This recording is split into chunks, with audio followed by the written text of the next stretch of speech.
Նիկոլ Փաշինյանը այս կիրակին նույնպես կգնա Հովհաննավանք մասնակցելու սուրբ եւ անմահ պատարագի, որ ըստ ամենայնի կրկին կանցկացնի կարգալույց հոգեվորականը։ Փաշինյանը եւ մի խումբ մարդիկ հոկտեմբերի 26-ին առաջին անգամ Հովհաննավանքում կիրակնօրյա պատարագի են մասնակցել, հաղորդություն ստացել կարգալույց քահանայից։ Պատարագ մատուցելու անհնարինության մասին նախկին հոգևորականին հիշեցրած երիտասարդի բերանը փակել ու հեռացրել են եկեղեցուց հատուկ ծառայության աշխատակիցները։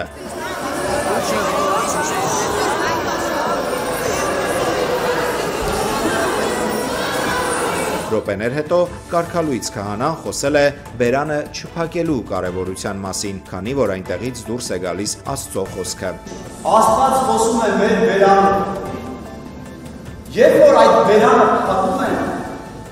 լրացնում են նաև Աստծո խոսքը։ Եվս մի միջադեպ էլ գրանցվել է պատարագից հետո, քաղաքացին կարգալույցի ձեռքից վերցրել է Սուրբ Գիրքը, սակայն սպասավորները խլել են ու վերադարձրել կարգալույց քահանային։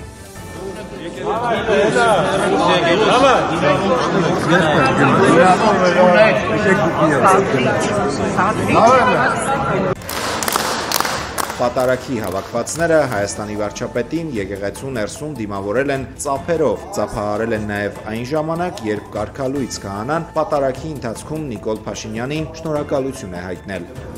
Ինչի համար իմ շնորհակալություն եմ հայտնում ձեզ։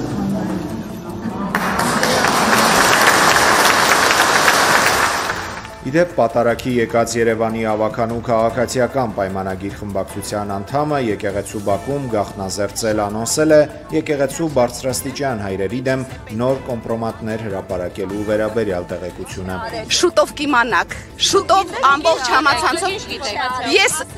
ես լսելով գիտեմ, բայց դուք փաստերով կիմանաք շատ շուտով։ Այդ փաստերը դուք եք ներկայացնելու։ Ոչ, ներկայացնողը կներկայացնի։ Հովհաննավանքի մի խումբ բնակիչներ թույլ չեն տվել Արագածոտնի թեմի հոգևորականներից հայր շնորհքին մոտենալ եկեղեցուն աղոթել։